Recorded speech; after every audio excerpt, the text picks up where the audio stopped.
Joining us now is Democratic Congressman Adam Smith of Washington. He's the top Democrat on the House Armed Services Committee.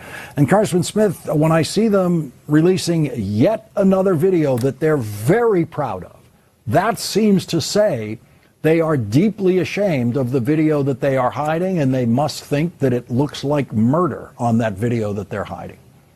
Yeah, well, 100%. They don't like the way that video looks, and that's why they're not releasing it. Why we need to keep the pressure up on this administration to release that video. There's no reason not to.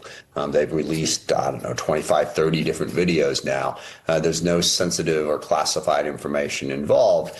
But not only does the video look bad, but you've heard Secretary Hegseth, other Republicans describe it in a way that is fundamentally dishonest. And that will be obvious if people are able to see the video. I mean, you've got two people clinging to the bow of a capsized boat, already primarily destroyed by the first strike on that boat. The notion that they're trying to turn this back over and that they're communicating with people and they're about to rendezvous with somebody is completely ridiculous. So you're absolutely right. That's the one and only reason why this video isn't being released. It's because it makes their argument look bad. Well, and now that Hegseth has gone to the point of apparently lying about what we would see on that video in order to preserve his lies about it, he can't show it to us.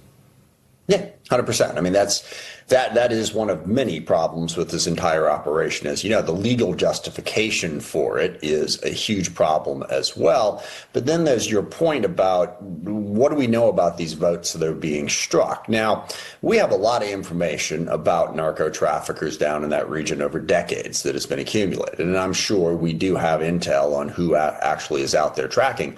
We also know, however, that this administration has refused to share that intel with the Intelligence Committee. To this date, we're 4 or 5 months into these boat strikes now, 4, I guess.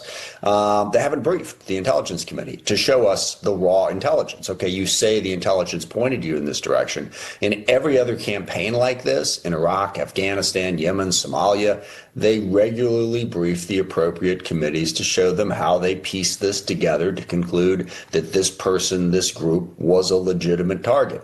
They haven't done that yet.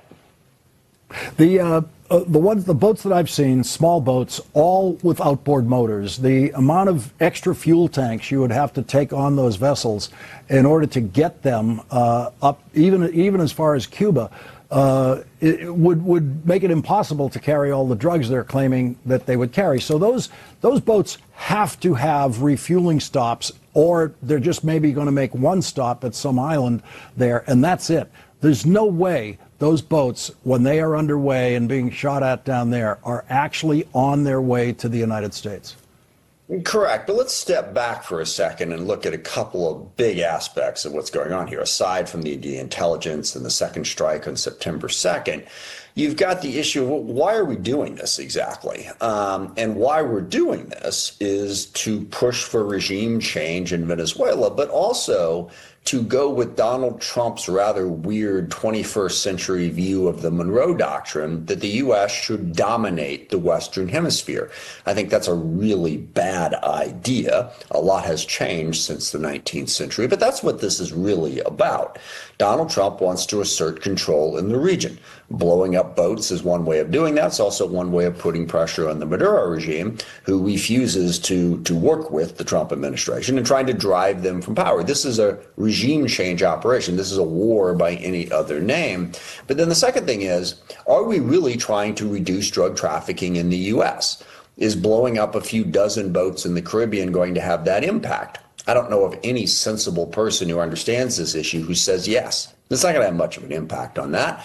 And you witness the fact that most of these boats are going to Europe, the cargo that is in them is ultimately going to Western Africa or Europe. And also it's cocaine. It's not fentanyl, which is the most deadly drug. And then we have all of the pardons that Donald Trump has given to other drug traffickers, like the former president of Honduras and Ross Ulbricht, the Silk Road crypto guy who laundered billions of dollars in drug money.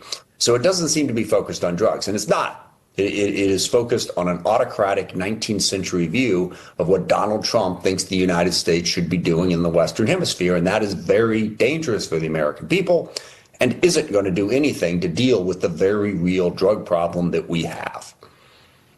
Congressman Adam Smith, thank you very much for joining us tonight. Thanks, Lawrence.